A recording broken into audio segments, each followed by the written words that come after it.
மின்னல் ஒளியால் நாகசக்தி லிங்க பூஜை.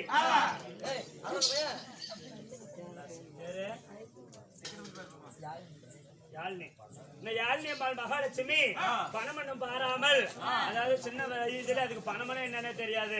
அது வயசுக்கு நமக்கு பணம் கொடுக்குது. அப்படி பணம் கொடுத்த கைக்கு நோயற்ற வாழ்வு குறைவற்ற செல்வத்தோட படிக்கிற படிப்பு மென்மேலும் வளர்ந்து அவருடைய குடும்பம் எல்லாம் பட்டி பெருகி பாலாறு செல்வமாக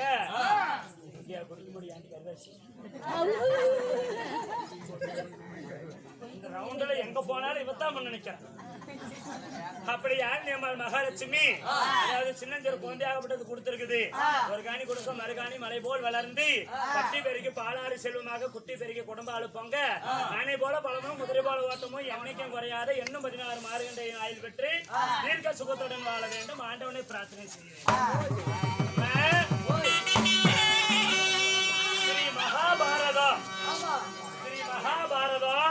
மகாபாரதத்தில் ஒரு பாகமாகிய நாக, அதாவது மின்னல் ஒளியால் நாகசக்தி லிங்க பூஜை. நாகசக்தி லிங்க பூஜை இல்லையெனில் அதாவது அர்ஜுனன் குறவஞ்சி என்று சொல்லக்கூடிய நாடகம் சுருக்கமா சொன்னா மின்னல் ஒளியால் சிவன் பூஜை. மின்னல் ஒளியா வந்து இன்னைக்கு நாகசக்தி லிங்கத்துக்கு பூஜை செய்யலாம். அப்படி மின்னல் ஒளியால் சிவன் பூஜை. இந்த நாடகத்தில் நான் யாரு, என்னுடைய பெயர் என்ன?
உள்ள போனா தண்ணி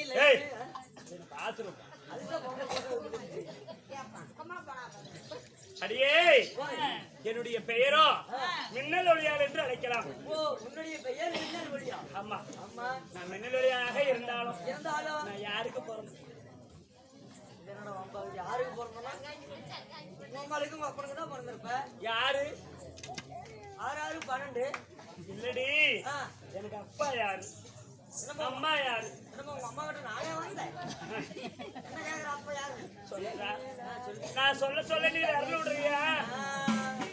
ஏன் எதுல பைத்தியம் எண்ணிக்கை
அம்மா, என்னுடைய தந்தையாரோ மேகராஜ மன்னன், தந்தையார் மேகராஜ மன்னன், தாயோ மேகலாவதி.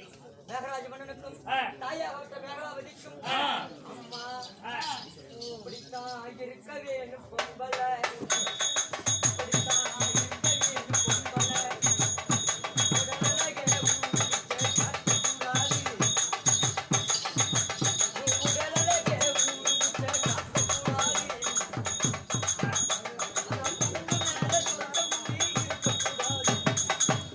அது பக்கநாடு இருக்கிறேன். பரவாயில்லையா, அங்க மசல் இல்லாத இருக்குமா? ஹேய், தந்தையார் மேகராஜ மன்னன், தாயார் மேகலாவதி. நீங்க எத்தனை பேர் அம்மா பிறந்தீங்க? 2 பேர் பிறந்தோம். யார் யாரு? என்னுடைய அண்ணனாகப்பட்ட இடிமன்னன், என்னுடைய பெயரோ மின்னலொழியான். சரி சரி. நாங்கள் இருவரும் பிறந்தோம். ஓ, நீங்க ரெண்டு பேரு. ஆமா. சரி ஆயா, சரி. என்ன கேக்குற? அம்மா அப்படி இவருக்கு நீ மகளாக பிறந்து ஏதோ உங்களுக்கு காலகாலத்துல ஏதோ கல்யாண காரியங்கள்லாம் பண்ணாங்களா? அறியும், என்ன செத்த பேருங்க அறியும். இல்லம்மா, கல்யாண காரியம் திருமணம் ஆயிடுச்சான்னு கேக்குறியா? வா சொல்றேன். சொல்லுங்க சொல்லுங்க. ஐயோ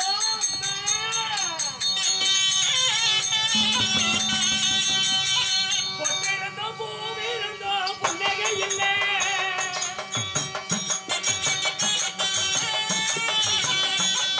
புன்னகை இல்லை.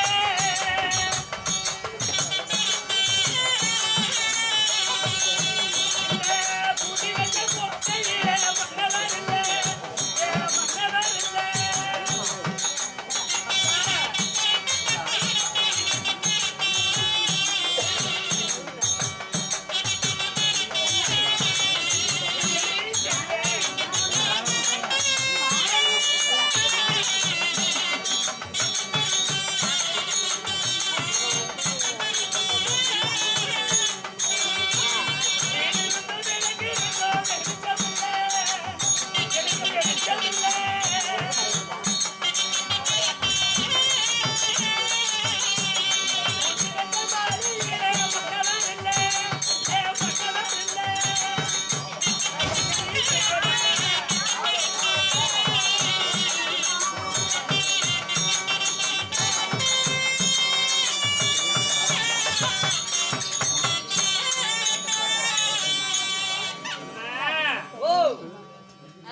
பொட்டிருந்தும் பூவிருந்தும் புன்னகை இல்ல, பூட்டி வச்ச கோட்டையிலையா மன்னவர் இல்ல, வீடு இருந்து விளக்கிருந்து வெளிச்சம் இல்ல, இந்த வெள்ளியெல்லாம் செஞ்ச மாளிகையிலையா மன்னவர் இல்ல.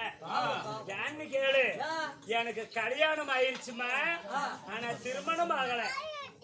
பழமொழி சொல்லிக்கிறாங்க. அதுதான் பழமொழி அப்பயே சொல்லிக்கிறாங்க. எப்படி? இவளுக்கு கல்யாணம் ஆகி போச்சா, ஆனா திருமணம் ஆகலையா? ஏண்டி, அதுதான் பழமொழி. எப்படி எப்படி கேக்குறவங்க கேண்டினா இருந்தா கேள்விச்சா புண்டையில கேட்டி கொண்டையில கொண்டையில கொண்டையில போய் கேட்டிருக்கு. சரிதான்.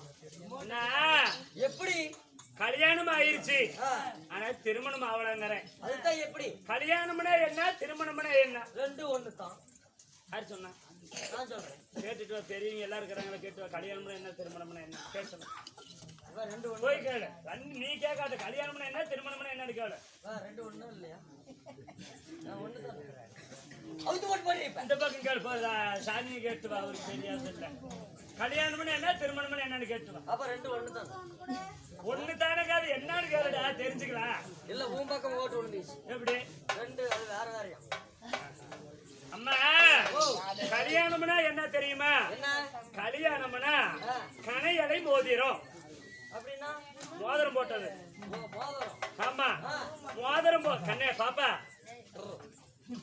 கல்யாணம்னா அதாவது மோதிரம் போட்டு உறுதி பண்றாங்க பாரு, அதுதான் கல்யாணம். மோதிரம் போட்டுட்டாவே பாதி கல்யாணம் முடிஞ்சிருச்சும்பாங்க. திருமணம்னா ஊரறிய சொந்த பந்தம் எல்லாம் ஒன்று சேர்ந்து, திருநா எல்லாம்னு அர்த்தம்.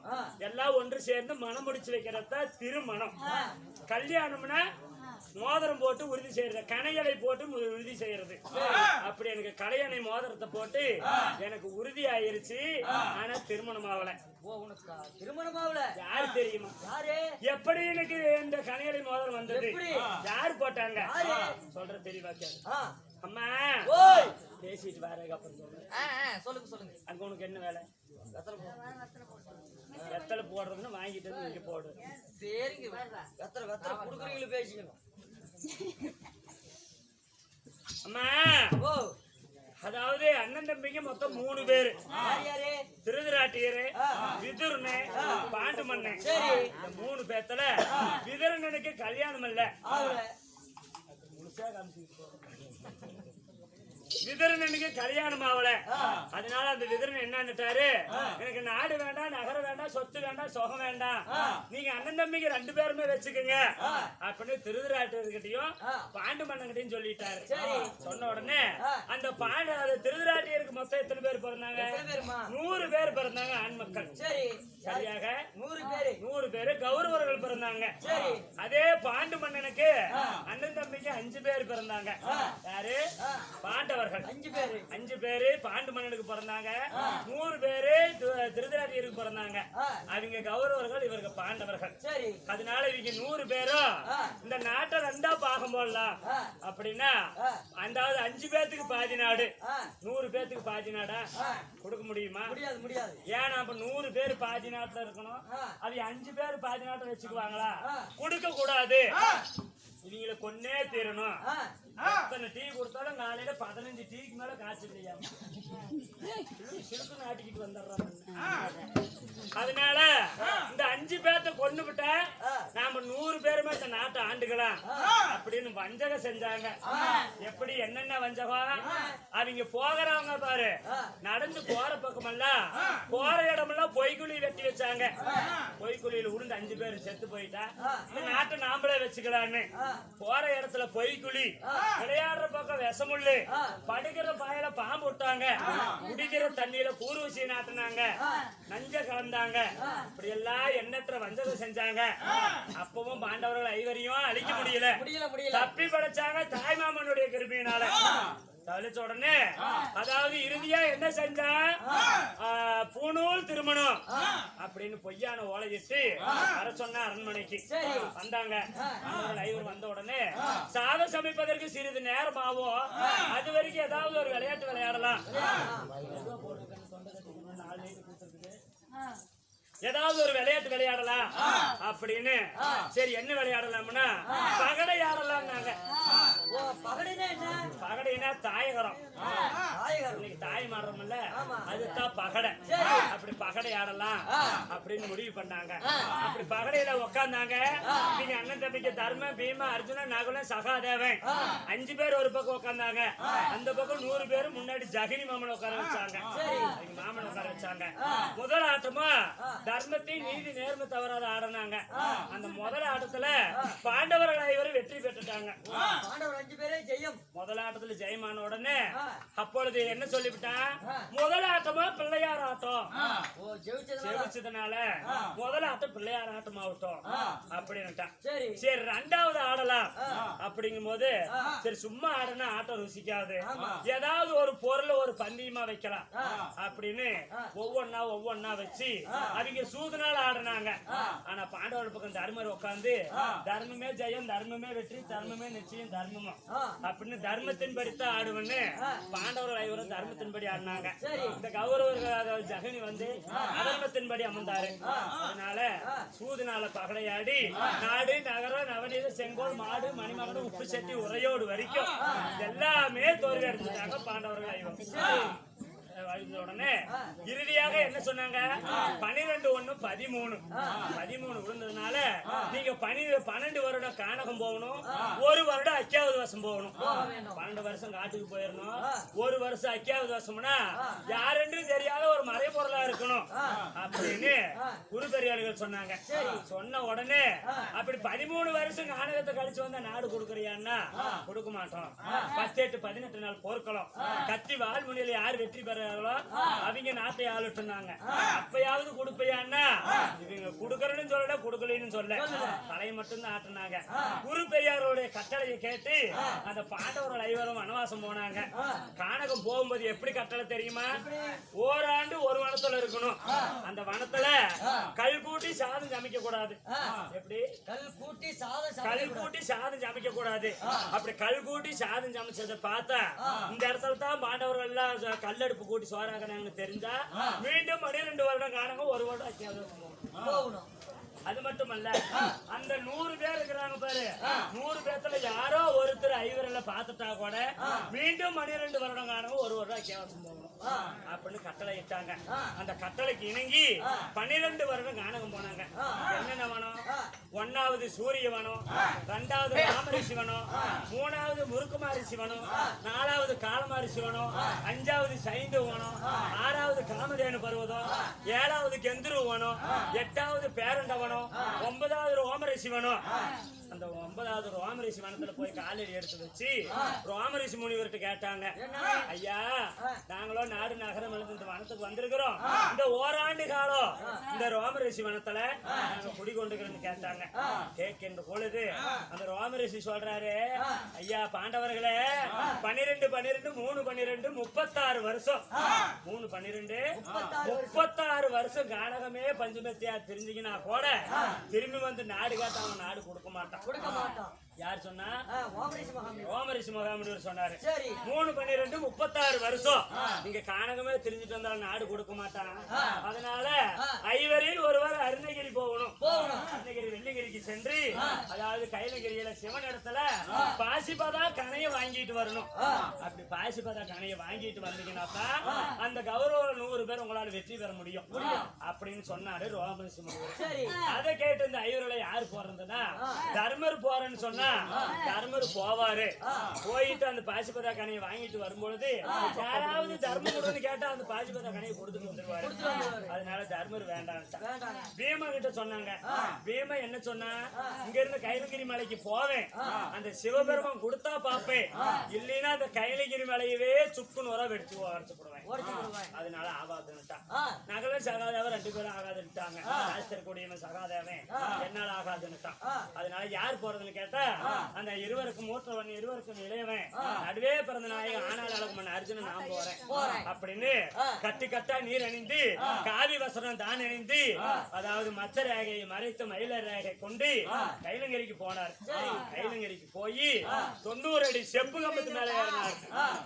90 அடி செப்பு கம்பத்து மேல ஏறி அந்த 90 அடி செப்பு கம்பத்துல செப்பூசி நாட்டி ஒற்றை காலில் நின்று தவம் புரிந்தாரு அர்ஜுன மன்னன். அப்படி ஒற்றை காலில் நின்று தவம் புரியும் பொழுது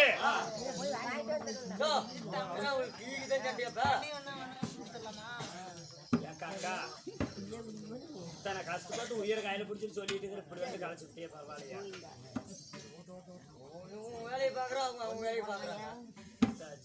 அம்மா அப்பொழுது கைலகிரிக்கு மேல 90 அடி செப்பு கம்பம் 90 அடி செப்பு கம்பத்துக்கு மேல செப்பூசி நாட்டி ஒத்த கால நின்று அரகர சிவ சம்புவ மகாதேவா அப்படின்னு அர்ஜுனர் மேல நின்று தவம் புரிஞ்சாரு. தவம் புரியும் பொழுது இந்த சிவபெருமா என்ன செஞ்சாரு, இவ்வளவு தூரம் அர்ஜுனன் வந்தாரு. அக்கா பேசாத இருக்கிறியா என்ன பண்ணிட்டோம் பத்திரத்தை நின்று ஒரு 4 வார்த்தை சொல்லு பாக்கிறேன். பொழப்பில்லைன்னா நாங்கெல்லாம் வாத்தியார் வச்சு படிச்சுக்கிட்டு வந்து சொல்லிக்கிட்டு இருக்கிறோம். தெரியாதவங்க தெரிஞ்சுக்கிட்டோம்னு தாங்க சொல்றோம். அதனால இந்த கைலங்கிரி ஈசன் என்ன பண்ணா மேல இருந்து இவ்வளவு தூரம் அர்ஜுன் வந்தானே, இப்பொழுதாவது தவத்தை கைவிடுறானா பாக்கலாம் அப்படின்னு அவனுடைய தவத்தை கலைக்கணுங்கிறதுக்காக அதாவது செங்கரையான்களை விட்டு அந்த 90 அடி செப்பு கம்பத்தை அரிக்க சொன்னாரு. அந்த கரையான் எல்லாம் போய் அந்த 90 அடி செப்பு கம்பத்தை அரிச்சது. அரிக்கும் பொழுது ஓம் அரகர மகாதேவா சம்போ மகாதேவான்னா அப்படின்னு சொன்ன உடனே ஓம் நம சிவாயா அப்படின்னு சொன்ன உடனே அந்த செங்கரையானுக்கெல்லாம் மூக்கு உடைஞ்சு போச்சு. கரையானுக்கு மூக்கு வாய் எப்படி இருக்குது?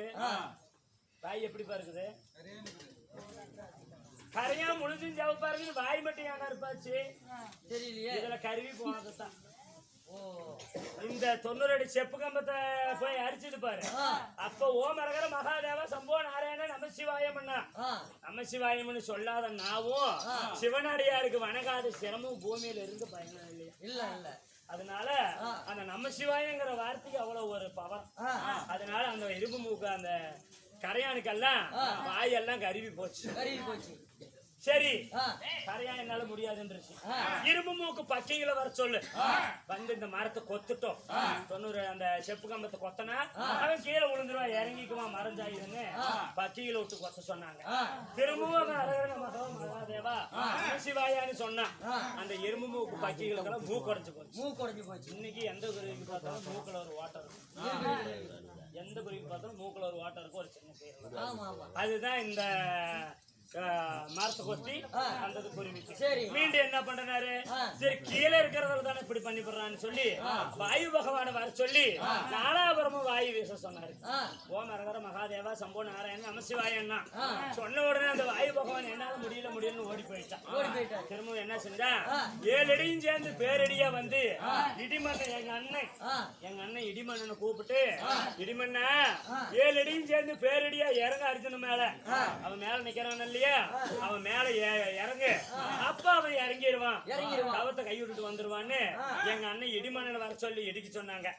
அப்பொழுது எங்க அண்ணன் மேல இருந்து இடிச்சுக்கிட்டே போறாரு. போன உடனே அர்ஜுன் மேல இறங்க போகும்பொழுது அர்ஜுன் எங்க அண்ணனை பிடிச்சு அக்களை வச்சு அடக்கிக்கிட்டான். எங்க அண்ணனை அக்கல்ல வச்சு அடக்கிக்கிட்டான் அர்ஜுனன். எங்க அண்ணன் இடிமண்ணன ஐயோ அர்ஜுனா உற்றுன்னு எங்க அண்ணன் கத்துறாரு. விடமாட்டேங்கிறான். என் மேல இறங்குறதுக்கு வந்தியில்ல, இனிமேல எங்க வந்து நீ இறங்கினாலும் சரி அர்ஜுனான்னு என் பேர சொல்லிட்டா அங்க நீ இறங்க கூடாது. பண்டு சத்தியம். எப்படி பண்டு சத்தியம்? எங்கயாவது இடி இடிக்கும் பொழுது அர்ஜுனான்னு யாராவது சொல்லிட்டா அங்க நீ இறங்க கூடாது. சத்தியம் மட்டும் ஒண்ணு விட்டாருன்னு அர்ஜுன மண்ணு கேட்க. சரி நான் பண்ற சத்தியம், அதாவது நான் இடி இடிக்கும் போது யாராவது அர்ஜுனான்னு சொல்லிவிட்டு அங்க இறங்க மாட்டேன்னு சத்தியம் பண்ணா. சும்மா சத்தியம் பண்ண சரியா போச்சா? எது மேல சத்தியம் பண்றேன்னு கேட்டான். கீழே இருக்குது சங்கமுள்ளு, அந்த சங்கமுள்ளு மேல சத்தியம். சங்கமுள்ளு மேல சத்தியமா அர்ஜுனான்னு சொல்லிட்டு அங்க நான் இடி இறங்க மாட்டேன் அப்படிங்கிற. இன்னைக்கு மழை பெய்யும் போது சங்கமுள்ள பாருங்க, அந்த சங்கமுள்ள நேரா எந்திரிச்சு நின்று இடிமண்ணா சத்தியமும் நிக்குமா. முள்ளு நேருக்கு நேரம் வானத்துக்கு நேரம் நிக்குமா சங்கமுள்ளு. அந்த சங்கமுள்ளு சத்தியத்தை மறக்காத இடிமண்ணா அப்படின்னு மழை பெய்யும் போது அந்த சங்கமுள்ளு எந்திரிச்சு நிக்குமா. சரி என்ன விட்டுரு அப்படின்னு அண்ணன் கேட்கறாரு. சும்மா விடுவோனா உன்னை விடமாட்டேன், என்ன விடுறதா அந்த என்ன செய்யட்டும் அப்படின்னா. அப்ப சொல்றாங்க அண்ணே, என் தங்கச்சி இருக்கிறா மின்னல் ஒளி, மின்னல் கொடியா இருக்கிறா, என் தங்கச்சியவே உனக்கு திருமணம் பண்ணி வைக்கிறேன், என்ன விட்டுரு அப்படிங்கிற. உன் தங்கச்சி எனக்கு திருமணம் செஞ்சு வைக்கிறியா? சரி என்று சொல்லி அப்புறமேட்டு விட்டுட்டாரு. எங்க அண்ணன் உயிர் தப்பிக்கிறதுக்கு அங்க அர்ஜுனகிட்ட அக்கள் மாட்டிக்கிட்டாரு பாரு. அப்ப அவர் உயிர் தப்பிக்கிறதுக்காக கைலகிரி மலையில இருக்கு நான் தவம் புரிகிறேன், இப்ப என்னால திருமணம் செய்ய முடியாது, அதனால மோதிரம் போட்டு நான் காந்திரூப திருமணம் பண்றேன்னு சொல்லி எனக்கு இந்த கனையலை மோதிரத்தை போட்டுட்டு அன்னைக்கு போனவர் தான் இன்னும் வரல. போய் சரியா 12 ஆண்டு காலம் ஆகி போச்சு. 12 ஆண்டு காலம் ஆச்சு. நான் இன்னைக்கு வருவாரு, நாளைக்கு வருவாரு, இன்னைக்கு வருவாரு, நாளைக்கு வருவாருன்னு பார்த்தேன், இன்னும் வரல. எப்பத்தான் வருவாரு? என்னைக்கா இருந்தாலும் கட்டி ஏதாவது மோதிரம் போட்டுட்டு போனாரு, கனையலை மோதிரம் போட்டு காந்திரூப திருமணம் செஞ்சுட்டு போனாரு, அவரைத்தான் திருமணம் செய்யணும், மாற்றான செய்யக்கூடாதுன்னு நானும் காத்துக்கிட்டு இருக்கிறேன். எப்ப வருவாருன்னு தெரியல. இருந்தாலும் இன்றைய தினத்துல என்னுடைய தாய் தந்தையை சந்திக்கணும், புறப்படு பார்க்கலாம்.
எங்க அம்மா வளர்த்தனா அவ உடம்பு குறைச்சி என்ன வளர்த்திருக்கிறான். அதுக்குன்னு அம்மாவை பாரு என்ன பாரு அப்படியா? இல்ல இல்ல பிள்ளை நல்லா திங்கறா, அம்மா திங்கறது இல்ல. அண்ணன் பாரு வந்து கட்டுற சில்ற சில்ற யார் சொல்ற? ஏடா என் பிள்ளை ஏடா குண்டா வாயினே என் பிள்ளைய பார்த்தா சொல்றியாட்டு தெரியுதாடா? பிள்ளைகள் பார்த்தா பழுவு ஓடி போயிடுது. அப்பா சரினாமே சாச்சரினோ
வேற என்ன இருக்கிற? ஏங்க இங்க பாருங்க, நீங்க சொன்னபடியாக என் மகள் நான் கூட்டிட்டு வந்துட்டேன். மல்லிகை முல்லிகை மெட்டிவேர் மனோரஞ்சனம் மறிக்குழந்து என்று சொல்லக்கூடிய அநேகமான மனவேலம் கொண்டு வந்து பன்னிரால் தங்களின் பாதத்தை கழுவி தூய பட்டால் துடைத்து மலர்களை வைத்து ஆசி தருகிறேன் தாய் தந்தை. அப்படியா? மகளே மேலோயா மங்கள புண்டியாகட்டும். அடிச்சு போனோட டேய், நீ நாசமா போய்விட டேய். கேக்குறேன் மகளே, அப்பா என்னுடைய திருவடி ஒரு பாதங்களை பணிந்தபடினால இந்த பரந்த பூமனாகளில் என்றும் என்றென்றும் சுகத்தோடு வாழ்ந்திருப்பாய். அப்பா உங்கள் ஆசீர்வாதம் என்னுடைய பாக்கியம். அப்படியாக இருந்தாலும் ஒரே ஒரு 3 பேர் வயசே நில்லுங்க. இங்க வந்து நில்லுங்க முண்டா. ஏறி நேரா. என்ன இது உங்க அப்பனா? ஆமா அது உன் பிள்ளையா? ஆமா என் பிள்ளைதான். நீ இவனுக்கே பொறுங்க. ஆமாடா. ஏய் ஏடா டேய், கஷ்டப்பட்டு பெற்றெடுத்த பிள்ளையானது. நீ குடிச்சு நான் பெத்தடா நானு. நீங்களா? ஆமா பெற்றிருக்கலாம். ஆமா ஆமா. நான் உடம்புக்காரு தாங்குதில்ல, அந்த உடம்பு அப்ப அடிச்சுக்கிட்டு தான் போவோம். ஏண்டா அப்பயே தார் ரோட்டு கலர் இருக்கிறான்.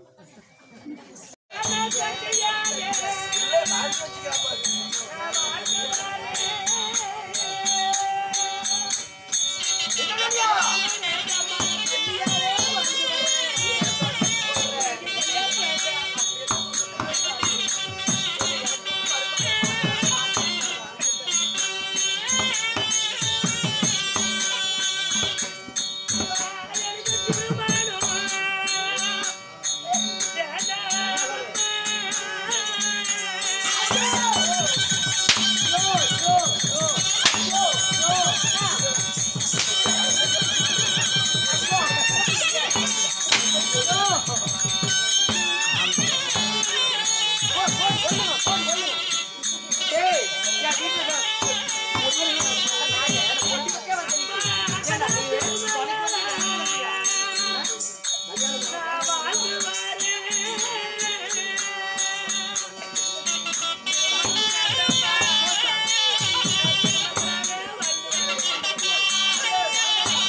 அவதான் சின்ன பிள்ளை கல்யாணம் வேண்டாம் அப்படிங்கிறா. நீங்க எப்படி மனசுல ஒட்டி ஒட்டி அடிச்சுட்டு இருக்கிறாங்க.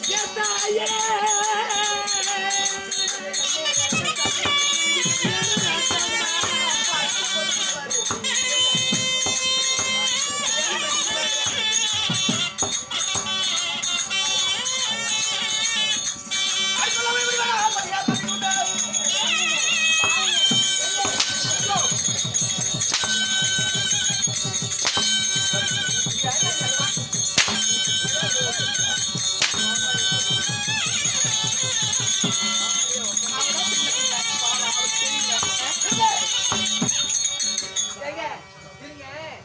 இல்லையே நீ சரியா வளர்த்து இருந்த அவ ஏடி கல்யாணம் வேண்டாங்கிறாடி எடி எடி எடி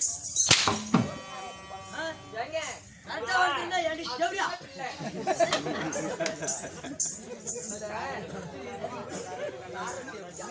யார தேவடியா?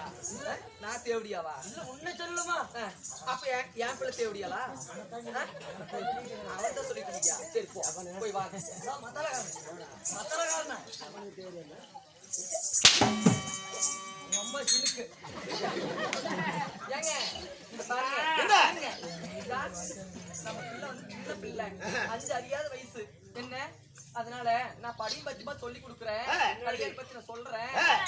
நீ கம்மல் இருக்க, கோவப்படாதீங்க. என்ன மூச்சு வாங்க கொஞ்ச நேரம். அம்மா அடியே, கல்யாணமே வேண்டாம், நான் கன்னியாகவே வாழ்ந்து வரேன். எனக்கு திருமணம் வேண்டாம், நான் உங்களோட திருமண கால மகளாவே வாழ்ந்து வரேம்மா. அட உப்பு கட்டவளே, இல்ல உனக்குதான் கல்யாணம் வேண்டாம், எனக்கு மட்டும் மருமகன் பார்க்கலாம்னு ஆசை இருக்காது.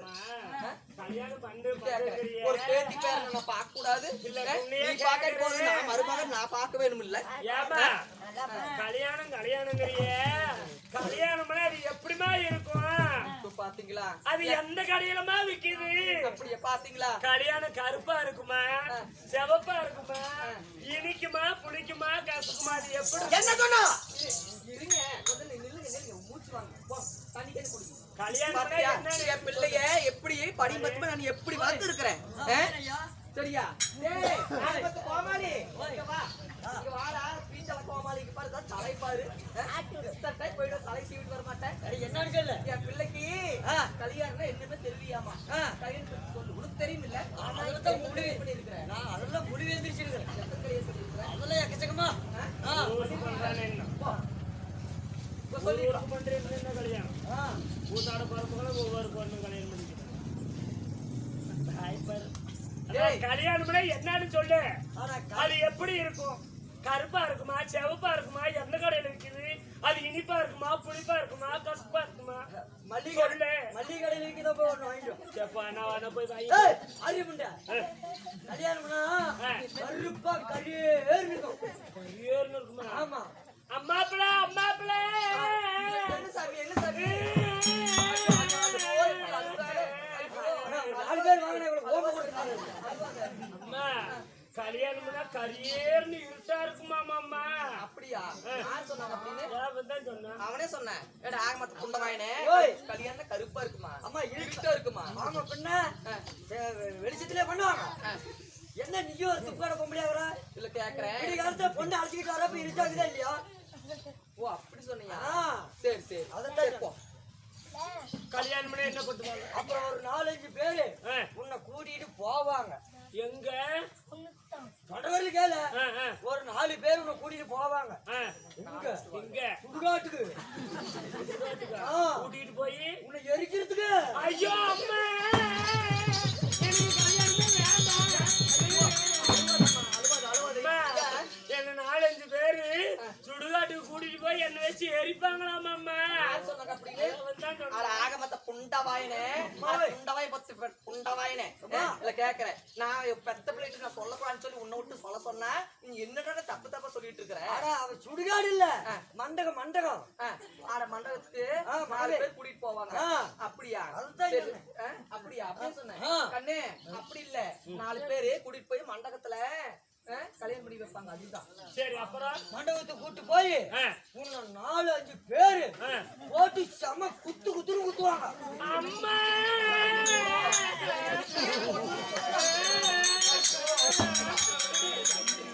4-5 பேர் பேரும் சேர்ந்து என்ன குத்துவாங்களாம் அப்படியே சொன்னா ஆ. ஆக மொத்தம் புண்டவாயன்.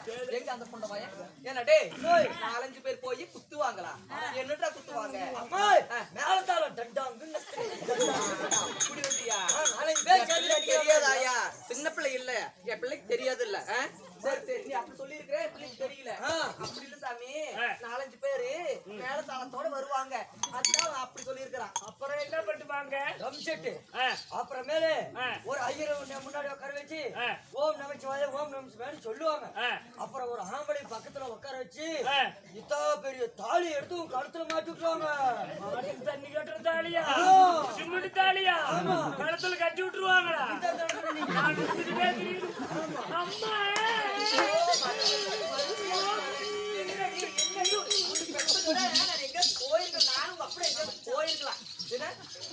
அம்மா, இந்த மாட்டுக்கு தண்ணி காட்டுறாங்கல்ல, அந்த தாலி பெரிய தாலியா இருக்குமே, அதை எடுத்து என் கழுத்துல கட்டி விட்டுருவாங்களா? நான் போற பக்கமெல்லாம் அந்த தாலி எடுத்துக்கிட்டே போகணுமா? அப்படி அப்படியே சொன்னா அந்த புண்டவாய நான் கேக்குறது. ஏன்னா டேய், என்ன என் பிள்ளையை பார்த்த உனக்கு எருமாடாட்டு தெரியுதா? ஏமா இல்ல எருமாடாட்டு தெரியுதா? இல்ல என்ன தெரியுது? பன்னிக்குட்டியாட்டு தெரியுதா? இல்ல கேக்குறேன்.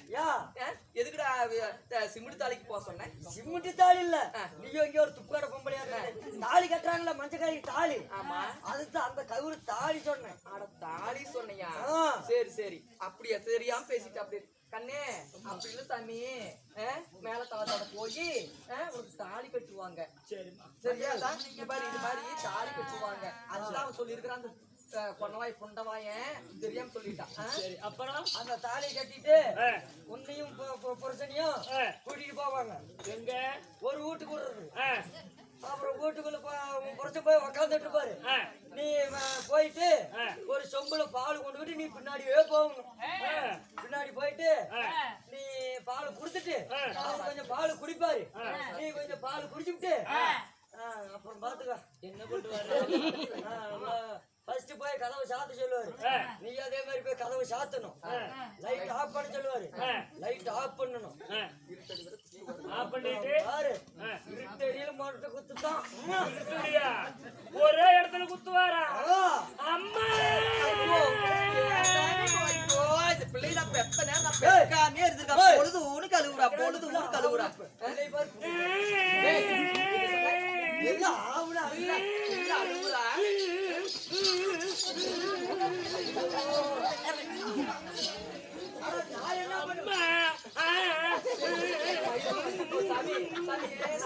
வீட்டுக்கு மந்திரி இல்ல என்ன மயிலெல்லாம் போயிருவோம். அந்த நைட் என்ன சொன்னா? நைட்டு குத்துறான்ல அவனை புடிச்சிட்டு இப்படியாட்டு. எனக்கு கல்யாணமே வேண்டாம், நான் கன்னியாவே இருந்துக்கிற அப்பா கிட்ட சொல்லு. அப்படியா? அப்படியே சொல்லட்டுமா? ஏண்டி இப்பதான் சொல்லி கல்யாணம் வேணாம்னு சொன்னேன். போய் சொல்லுப்பா, போப்பல வேண்டாம். என்னையே அடிக்கிறாளே பாரு. போப்பல எப்படின்னா நீ போய் கட்டிக்கு போ. என்ன சொல்ற? பாராயா, நான் போய் கட்டிக்கிறேன். இன்னுமே எனக்கு கல்யாணம் வேண்டாம். ஆமா, 100க்கு 100 வருஷம் எனக்கு கல்யாணம் வேண்டாம் கல்யாணம் வேண்டாம் கல்யாணம் வேண்டாம் என்று உரைக்கின்றாயே, உன் மனதை யாரையாவது நினைச்சிட்டு இருக்கிறியா? என்ன என்ன காரணம் என்று கேட்டால், ஆனால் அழகுமன்னன் அர்ஜுனுக்கும் எனக்கும் அண்ணனுடைய இடிமன்னன் அண்ணனுடைய தலைமையில எனக்கு காந்தரூப திருமணம் ஆகிவிட்டது. அதனால எப்பொழுதா இருந்தாலும் அர்ஜுன மன்னனை மட்டும்தான் திருமணம் செய்வேன். சரியாக 12 ஆண்டு காலம் வந்து விட்டது. அதாவது எப்பொழுது இருந்தாலும் அவரை மட்டும்தான் திருமணம் செய்வேன். மாற்றானை நான் மணக்கவே மாட்டேன் அப்பா. அம்மா, அர்ஜுனனை காந்தரூப திருமணத்தை செய்து எத்தனை ஆண்டு காலமாகிறது? 12 ஆண்டு காலமானது. 12 ஆண்டு காலமாக வராத கணவனா இன்று வரப்போகிறோம். எப்பொழுதா இருந்தாலும் சரி, கல்லானாலும் கணவன், புல்லானாலும் புருஷன். அவர் எனக்கு என்னைக்கு கனியலை மோதிரம் போட்டு கல்யாணம் பண்ணிட்டு போனாரோ, காந்தரூப திருமணம் செய்தாரோ, அன்னைக்கே முடிவு செஞ்சுட்டேன். என்னுடைய உயிர் உள்ள வரைக்கும் என்னுடைய மன்னவரை தவிர மாற்றானே நான் மணக்க மாட்டேன். புலிக்கு பிறந்தது பூனையாகாது. அதாவது புளித்தாலோ அதுக்கு நகமில்லாத போகாது. எனக்கு பிறந்த குழந்தை, அதனால பிடிவாதமா இருக்கிறா. அதனால அம்மா, கட்டிய கணவன் வருவார் வருவார் என்று விளை வைத்து காத்துக் கொண்டிருக்கிறாய். அதனால உனக்கு அதாவது கன்னிகாபடம் கட்டி உனக்கு 48 நாள் கௌரி விரதம் இருக்கு சொல்லி ஆத்மனாலை எடுத்து 6 நாள் ஒன்று செய்து சிவனார் உண்டு செய்து லிங்காதார பூஜை செய்தால் கட்டிய கணவன் வருவார். அப்படி இருந்தாலும் அந்த பூஜையிலே 48 தினங்களுக்குள்ளாக கட்டிய கணவன் வந்து விட்டாரானால் வந்து எழுப்பினா அவன் முகத்தை விழிக்க கூடாது. எப்படி கன்னிகா மடம் கட்டி கௌரி பூஜை செய்யுமா 48 நாள். 48 நாள் பூஜை செய்யும் பொழுது கட்டி கணவனே வந்துட்டாலும் ஏழெடுத்து பார்க்க கூடாது. அது மட்டுமல்ல, இந்த மேகராஜனும் இந்த மேகலாவதி வந்து கூப்பிட்டால் கூட தந்தையும் வந்தாலும் ஏழெடுத்து பார்க்க கூடாது. கூடாது. முழுமையாக ஒரு மண்டல பூஜை முடித்தாக வேண்டும். பிறகுதான் பார்க்கணுமா? ஆமா, அப்படியே ஆகட்டும் அப்பா. இப்பொழுதே நான் அதாவது கங்கா நதிக்கு சென்று குளித்து நீராடி வருகிறேன். அதாவது கன்னிகா மடம் கட்டி பூஜைக்கு தயார் செய்ய வரேன். ஆகட்டும்.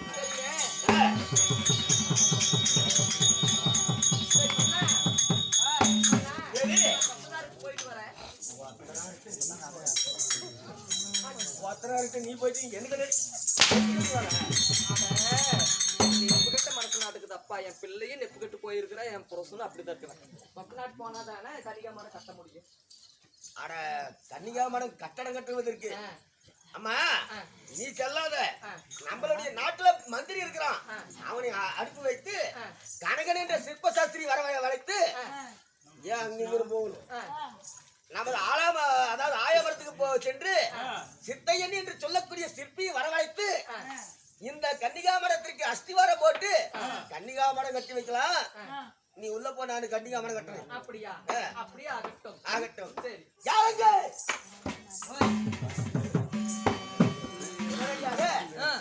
எனது மகனாகப்பட்ட மின்னலொலியா கட்டிய கணவன் வருவார் என்று வலிவீதி வெளியிட்டு காத்து கொண்டிருக்கிறார். அதனால கனகன் என்ற சிற்ப சாஸ்திரி வரவழைத்து கன்னிகாமணம் கட்டுவதற்கு ஏற்பாடு செய்ய. அது மட்டும் இல்லாம ஆட்டு மணலை எடுத்து அருணாளா உண்டு செய்து சேத்து மணலை எடுத்து சிவனார் உண்டு செய்து லிங்காதார பூசை செய்வாள் என்னுடைய மனைவியாகப்பட்ட என்னுடைய மகளாகப்பட்ட மின்னலொலியால். அவளுக்கு உண்டான பாதுகாப்பையும் நீ தர வேண்டும். ஆனா அவளுடைய உத்தரவின்றி யாரையும் உள்ள விடக்கூடாது.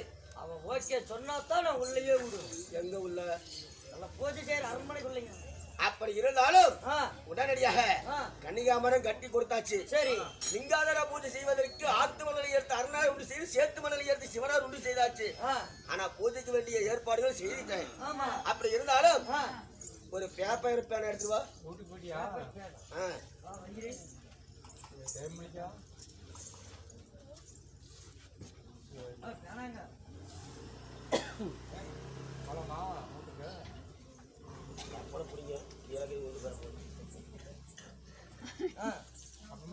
எடுத்து வந்து விட்டாயா? வந்துட்டுங்க. மேல் விலாசம் போடு. மேல் விலாசம் கவர்மெண்ட் ஆஸ்பத்திரி, தர்மாஸ்பத்திரி, கவர்மெண்ட் ஆஸ்பத்திரி. நீங்க தானே மேல் விலாசம் அப்படி போடாத. நான் சொல்ற மாதிரி எழுது. நான் சொல்ற மாதிரி எழுது. டேய் அப்படி இல்லடா. டேய் அப்படி இல்லடா. டேய் அப்படி எழுதாத. டேய் அப்படி எழுதாத. டேய் நான் சொல்ற மாதிரி எழுதுடா. டேய் நான் சொல்ற மாதிரி எழுதுடா. அட அரமண்டையா. டேய் அரமண்டையா. டேய் டேய் ஏய் பீத்தலையா. ஏங்க அதனால அழிதா.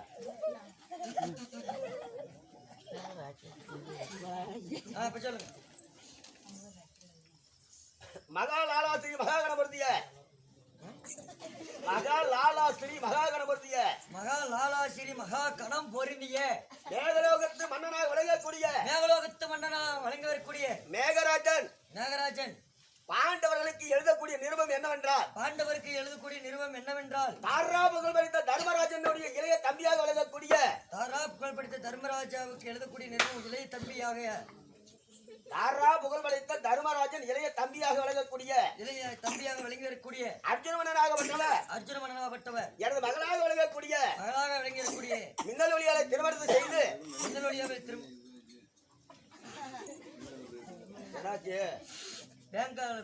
இங்கி தீந்து போச்சு. ஆமா உங்ககிட்ட குடுக்குற சம்பளத்தை என்னடா பண்ற? வாட்டர் கடையில கொடுத்துறேன். நீ அங்கேயே கூட நல்லா இருக்கும்.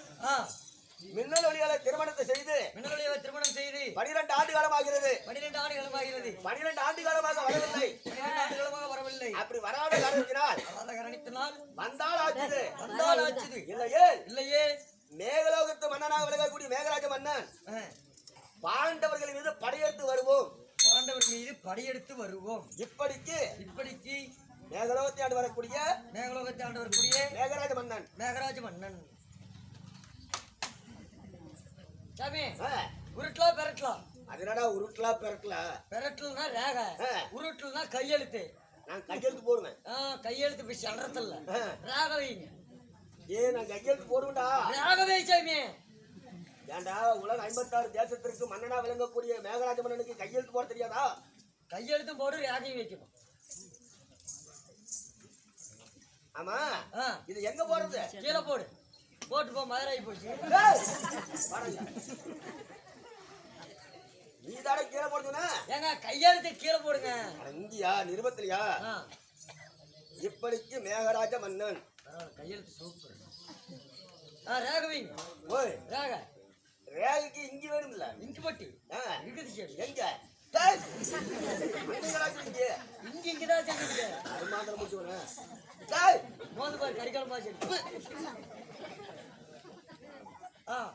இது என்ன பண்ற? கொண்டு போய் இது எங்க போடணும்? கொண்டு போய் மேகராஜ மன்னன், அதாவது மேகராஜ மன்னன் கொடுத்தார் என்று அந்த தருவ பாடவருக்கு கொடுத்து வா. பகவான் பச்சியில போட்டு விட்டுறோம். அது என்ன பண்ணும்? பறந்து செஞ்சு கொண்டு போய் தூக்கி போட்டு அப்படி போகாத, நீயே சென்று வா. அப்படியா?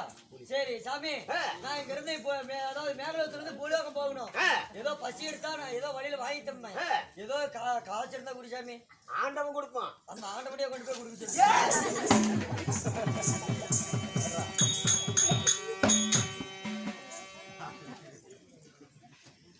அரசனை நம்பி புருஷனை கையை விட்டா என்ன? நான் வந்து உன்ன கையில் விடாடுறது நண்பா. இதை கொண்டு சென்று வாயு பகவான் இடத்திலே கொடுத்து மேகலத்துக்கு, அதாவது பாண்டவருக்கு அனுப்பிவிடு. அப்படி ஆகட்டும். சரி சரி ஆகட்டும். என் மகளுக்கு பதனமாக காவலிடு.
தந்தையார் ஆகப்பட்டவரிடம் நான் திருமணம் செய்து, அதாவது கல்யாணம் செய்து 12 ஆண்டு காலம் ஆகிவிட்டதப்பா.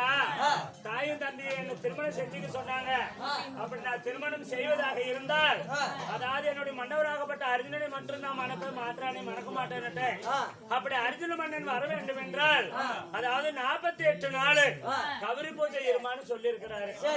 அதனால ஏன் 48 நாள் கௌரி பூஜை இருன்னு சொன்னாரு? ரவுண்டா 50 நாள் சொல்லி இருக்கலாமல்ல?